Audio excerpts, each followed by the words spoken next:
प्रमुख खबरें। भाजपा विधायक के सम्मान समारोह के दौरान टूटा मंच, 12 बजे विधायक और कार्यकर्ता।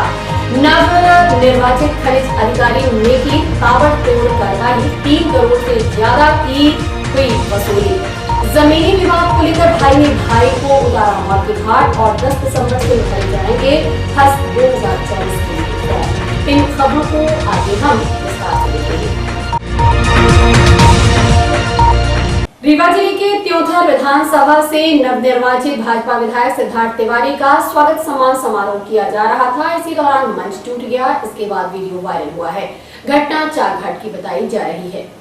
त्योंथर विधानसभा क्षेत्र से चुनाव जीतने के बाद भाजपा प्रत्याशी सिद्धार्थ तिवारी अपने काफिले के साथ क्षेत्र का भ्रमण करने पहुंचे, जहां उनका स्वागत सत्कार किया गया। इस दौरान चारघाट में स्वागत के दौरान मंच टूट गया। इसके बाद भगदड़ मच गई और वीडियो वायरल हुआ है। स्वागत सत्कार के दौरान ही त्योंथर के रामलीला मैदान के पास भैरवनाथ मंदिर पहुंचे, जहां लोगों से मिलकर मुलाकात की और मतरूपी आशीर्वाद देने के लिए धन्यवाद ज्ञापित किया। त्योंथर विधानसभा में हमारी सरकार, शिवराज सिंह चौहान जी की सरकार ने डेवलपमेंट की, विकास की प्यार लगा दी। चाहे वो अस्पताल हो, चाहे आपके नगर पंचायत में सीएम राइज स्कूल जो आ रहा है वो हो, चाहे सड़कें हों, चाहे कुमा का इंडस्ट्रियल पार्क हो, चाहे आपकी पूर्वी की सड़क हो, चाहे आपकी नहर हो और लिफ्ट इरिगेशन हो, चाहे आपका चौरा घाट हो, इन सब कामों को पूर्ण रूपेण मुझे मूर्ति रूप देना है और नए काम लेकर के आना है। खासतौर से हमारे युवा साथियों के लिए मेरा पूरा प्रयास ये है कि किसी न किसी तरह का कोई न कोई रोजगार का साधन त्योंथर में आए। सर एक सवाल और है कि त्योंथर विधानसभा शुरू से ही हार्ड सीट मानी जा रही थी। क्या मानी जा रही थी? बहुत हार्ड सीट मानी जा रही थी रीवा की। हॉट सीट, अच्छा। हाँ। तो यहाँ पर जो कसमकस स्थिति थी, जिसको कहते हैं कि एक तरह से बिल्कुल डू और डाई वाली स्थिति थी, यहाँ पे आपने उस सीट को बहुत ही आसानी पूर्वक चुनाव को जीता। उस समय जब चुनाव मैदान में आप आए थे तो आपके मन में क्या ऐसा लग रहा था? कि कुछ नहीं लग रहा था, कोई दिक्कत नहीं महसूस हुई। बहुत अपार प्रेम हमें मिल रहा था और वो प्रेम वोट में भी परिणित हुआ है। मेरे लिए लोगों के बीच में जाना और काम करना सिर्फ एक चुनाव नहीं है, मेरे खून की ये आदत है, हमारी ये शैली है कि हम सिर्फ लोगों के बीच में ही रहते हैं, उन्हीं के लिए काम करते हैं। इसके सिवा मुझे और कुछ आता नहीं।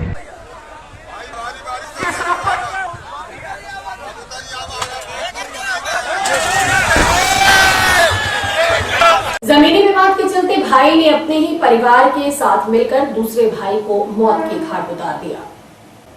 घटना मनगांव थाना क्षेत्र के अमवा दोरा की है, जहां बीती शाम एक भाई ने अपने परिवार के साथ मिलकर दूसरे भाई पर जानलेवा हमला कर दिया। घटना के संबंध में मृतक के पुत्र ने बताया कि उसके पिता योगेंद्र द्विवेदी का अपने भाई भाभी और छोटे भाई से जमीनी विवाद चल रहा था। बीती रात आरोपियों ने उसे अकेले पाकर हमला कर दिया। ये लड़ाई झगड़ा हुई है, परसों लड़ाई झगड़ा हुई है।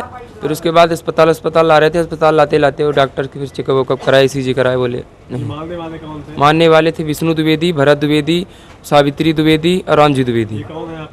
भरत द्विवेदी मेरे बड़े पापा का लड़का है, विष्णु द्विवेदी मेरा चाचा है, रामजी द्विवेदी मेरा बब्बा है, सावित्री द्विवेदी मेरी बड़ी मम्मी है। तो ये क्यों मारपीट कर रहे थे? क्या घर के विवाद में मेरे पापा जी बोले कि वो है, मेरी मम्मी को बब्बा जी 10 साल से परेशान कर रहे थे। वो कुछ जानते हैं जादू टोना, तो इसे परेशान कर रहे थे।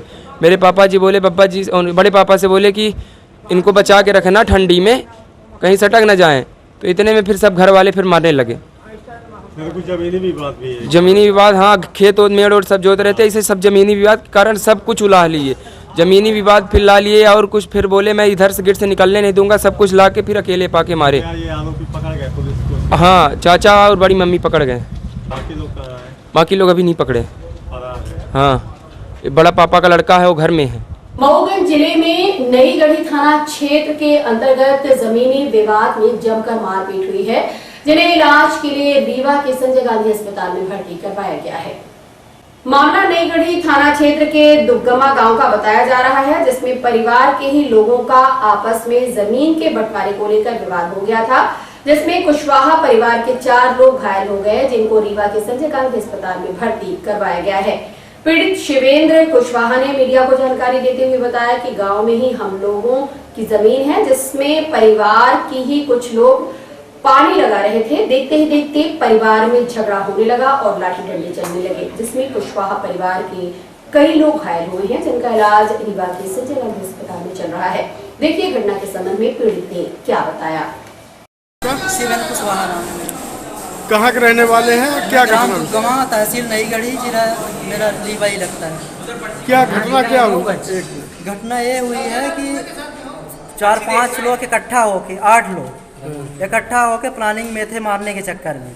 ये ज़मीनी विवाद था, हम लोग ज़मीन खरीदे हुए हैं, वो ज़मीन में एक्स्ट्रा कब्जा भी किया है, पानी भी बहाता है। इसके बावजूद हम लोग मना करने गए और जो ज़मीन में घर बनाया था उसमें मेरा दादा जो है अपने एक लड़के के नाम से आधी ज़मीन करवा दिया पट्टे में।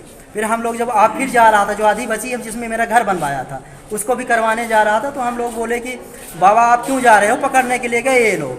तो जब जा रहे थे पकड़ने के लिए तो 4 लोग को 5-8 लोग को सेट किया हुआ था, तो वो लोग आके लाठी लेके पैसा देके गुंडेगर्दी के लिए तो आके इनके ऊपर हमला कर दिए, मेरे दोनों भाई के ऊपर। फिर मैं गया, मेरे पिताजी गए, तो मेरे पिताजी को तो बहुत मारा है, इतना मारा है कि उनका पूरा हाथ पैर सब टूट गया सर। आरोपी क्या नाम है? आरोपी का नाम है रविंद्र कुशवाहा और दूसरे का नाम है देवेश कुशवाहा, और जो मेरे चाचा है वो गिरीश कुशवाहा नाम है, उसका जो लड़का है अनिल कुशवाहा नाम है उसका, और एक का मुकेश कुशवाहा। आप में घायल में क्या क्या नाम है घायल वालों? घायल में एक का मेरे पिताजी हैं तेज सेन कुशवाहा नाम है, और मेरे बड़े भाई का शिवकरण कुशवाहा, इनका शिवाकांत नाम है, मेरा शिवेंद्र कुशवाहा नाम है। 4 लोग घायल हुए? 4 लोग घायल हुए सर। कब और थाना में सर हम लोग गए शिकायत करने के लिए, तो वहाँ के लोग बोल रहे थे कि 2 घंटा हमें अभी टाइम लगेगा, अभी वेट करो, फिर हम तुम्हारी लिखेंगे कंप्लेन। तो कंप्लेन ही नहीं लिखने को तैयार थे। फिर बाद में जब हम कुछ करके इधर उधर फ़ोन करके तब जाके कंप्लेन लिखी गई सर। जमीनी विवाद है? Yes sir. नवपदस्थ खनिज अधिकारी ने ताबड़तोड़ कार्यवाही करते हुए अवैध परिवहन से 3 करोड़ का राजस्व अर्जित किया है। दीपमाला तिवारी ने रीवा में खनिज अधिकारी का पद संभालते ही अवैध कामों पर लगाम लगाने जमकर प्रहार किया। उन्होंने करीब 3 माह में ही गिट्टी बालू से लदे ओवर लोडिंग व अवैध परिवहन करते करीब 45 वाहनों को पकड़कर उनसे 40 लाख से ज्यादा की जुर्माना राशि वसूली है। तेज तर्रार महिला अधिकारी दीपमाला तिवारी की ताबड़तोड़ कार्रवाई के बाद खनिज माफिया में हड़कंप मच गया है। सड़कों के किनारे अवैध रूप से गिट्टी बालू का भंडारण करने वाले 4 जगहों पर भी कार्रवाई की गई। खनिज अधिकारी ने साफ शब्दों में कहा है कि खनिज का परिवहन नियम कानून के साथ करें व वाहन और लोडिंग से संबंधित सभी दस्तावेज साथ रखें, अन्यथा कार्रवाई के लिए तैयार रहें। उन्होंने कहा कि नियमों की अनदेखी कर चलने वालों पर लगातार कार्रवाई की जा रही है। रीवा व मऊगंज दोनों ही जगहों पर भ्रमण किया जा रहा है, वाहनों की जांच की जा रही है और नियम विरुद्ध परिवहन पर कार्रवाई की जा रही है। उन्होंने बताया कि अभी तक 3 करोड़ का राजस्व अर्जित किया जा चुका है। आइए सुनते हैं दीपमाला तिवारी खनिज अधिकारी ने क्या जानकारी दी। मेरी पदस्थापना से हम लोगों ने लगातार वाहनों की चेकिंग वगैरह की हुई है, जिसमें अभी तक हम लोगों ने लगभग 45 वाहनों में अवैध परिवहन में जुर्माना वसूल किया गया है, जिसकी राशि लगभग 40 लाख रुपए होती है। सभी जगह कार्रवाई की जा रही है। मऊगंज जिले में भी हम लोगों ने भ्रमण किया है। इसके अतिरिक्त जहां हर्राहा और सदरमन एरिया में भी हमारे द्वारा जांच कर कार्रवाई की गई है। अवैध ओवरलोडिंग रेत के वाहनों पर जांच कर रहे हैं। इसके अतिरिक्त गिट्टी जो परिवहन यहाँ से यूपी सप्लाई होता है उसमें भी लगातार कार्रवाई चेकिंग कर रहे हैं। जो रॉयल्टी के बिना मिल रहे हैं, जो ओवरलोडिंग मिल रहे हैं, उस पर कार्रवाई की जा रही है। हाँ, लगातार सभी के नियमों की जांच कर कि किस तरीके से वो लोग चल रहे हैं, नियम अनुसार चल रहे हैं। प्रदूषण की भी जांच कर रहे हैं। उसमें सभी प्रकार से जो भी उल्लंघन पाया जाता है तो संबंधित अधिकारी को भी सूचित कर रहे हैं।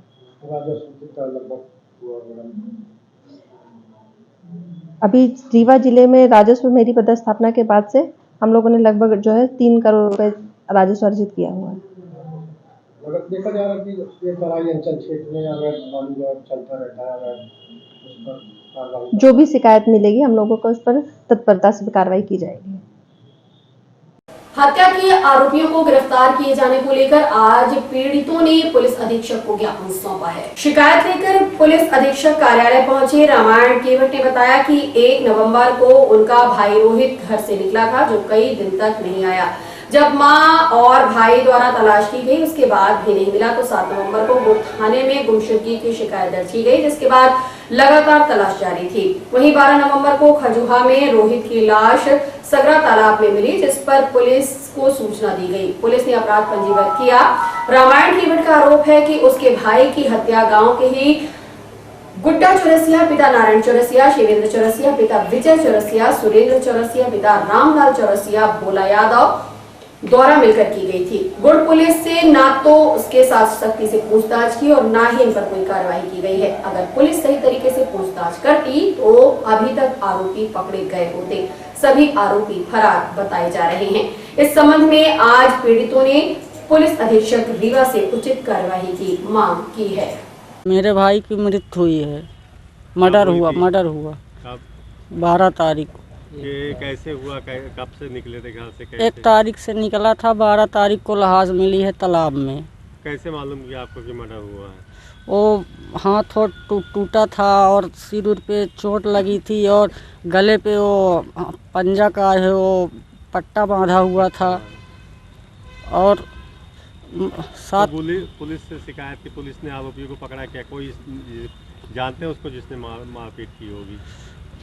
पुलिस मुजरिम को पकड़े थे, लेकिन पुलिस मुजरिम को सबको छोड़ दिए हैं और सब पकड़े भी थे। और एक गुड्डा फरार था, तो गुड्डा फरार था फिर वो अपने से आया, सिलेंडर किया। पता नहीं गुड्डा और पुलिस में क्या संगठन हुआ कि ये आया, अरेस्ट हुआ, फिर छूट गया।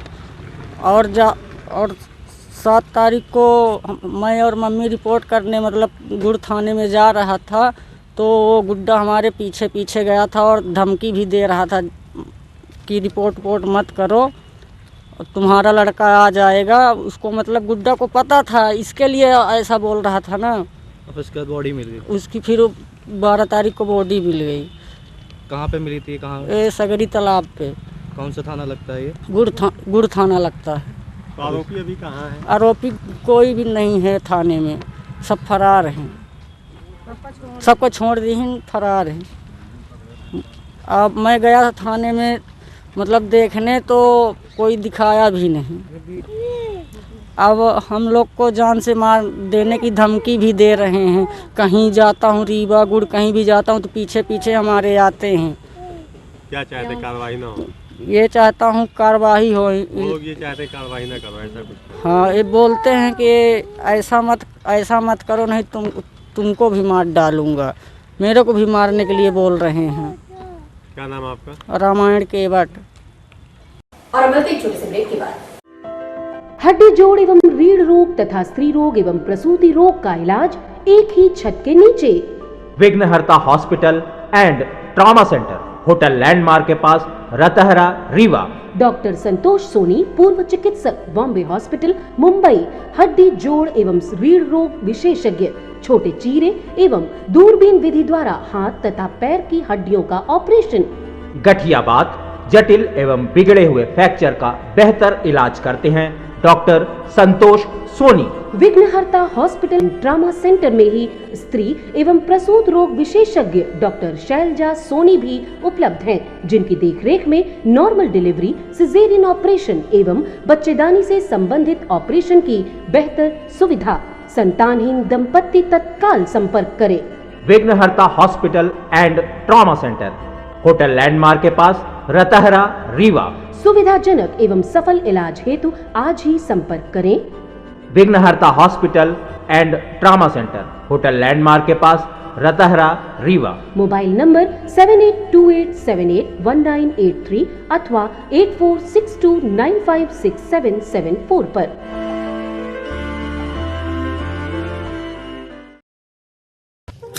अब आपके शहर रीवा में पुष्पांजलि ग्रीन्स मैरिज गार्डन की हुई शुरुआत। शादी, बर्थडे पार्टी सहित अन्य कार्यक्रमों के लिए सर्व सुविधाओं के साथ आप सभी के लिए सस्ता एवं उचित दाम पर उपलब्ध है।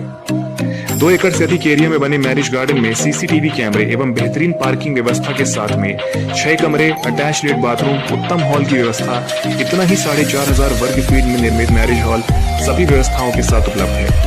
पुष्पांजलि ग्रीन्स मैरिज गार्डन, बदराव से शिल्पी ग्रीन्स के बगल में, गुड़ रोड, रीवा। रीवा जिले में हज 2024 के लिए फॉर्म उपलब्ध हो गए हैं और 10 दिसंबर से सूफी मस्जिद घोघर में यह फॉर्म भरे जाएंगे। हज कार्यक्रम की संयोजक एवं वहीदुन्निसा मेमोरियल ट्रस्ट के अध्यक्ष हाजी कलीम खान द्वारा दी गई जानकारी के मुताबिक रीवा जिले में हज 2024 के फॉर्म 10 दिसंबर 2024 इतवार के दिन सुबह 10 बजे से सूफी मस्जिद घोघर में भरे जाएंगे। फॉर्म भरने की आखिरी तारीख 20 दिसंबर 2023 है। हज के फॉर्म भरने वाले सभी भाइयों बहनों से गुजारिश है कि अपने साथ passport, PAN card, Aadhaar card, bank passbook, blood group की जांच रिपोर्ट, 2 पासपोर्ट फोटो, बैकग्राउंड के साथ कोरोना वैक्सीन सर्टिफिकेट के कागजात ओरिजिनल और फोटोकॉपी साथ में लाने की मेहरबानी करें। सऊदी अरब ने हज की उड़ान की जानकारी दी है। इसके मुताबिक 3 मई 2024 से 10 जून 2024 तक हाजियों की रवानगी होगी और 14 जून 2024 को हज होगा। हाजियों की वापसी 20 जून 2024 से 30 जुलाई 2024 तक होगी। Pentium Point group of institutions, a key to success. जी हाँ, Pentium Point group of institutions, जहां पर आपको मिलते हैं BA LLB 5 year full time programme, LLB 3 year full time programme Bar Council of India से मान्यता प्राप्त हैं। MBA के 2 year full time programme AICTE New Delhi से मान्यता प्राप्त हैं। Pentium Point College of Pharmacy, T pharma 2 year full time programme PCI new Delhi द्वारा मान्यता प्राप्त। पेंटियम पॉइंट टेक्निकल कॉलेज में स्नातक व स्नातकोत्तर के सभी पाठ्यक्रम संचालित हैं जिनमें प्रवेश प्रारंभ है। हमारा कॉलेज कोड है P500।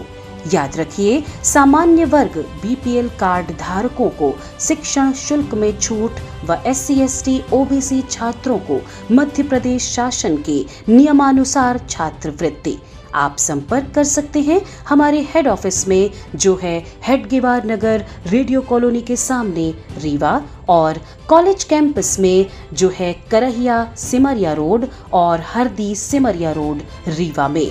अधिक जानकारी के लिए हमारे फोन नंबर पर संपर्क कर सकते हैं। हमारा फोन नंबर है 07662438035। मोबाइल नंबर पर भी संपर्क किया जा सकता है, जो है 9993208439।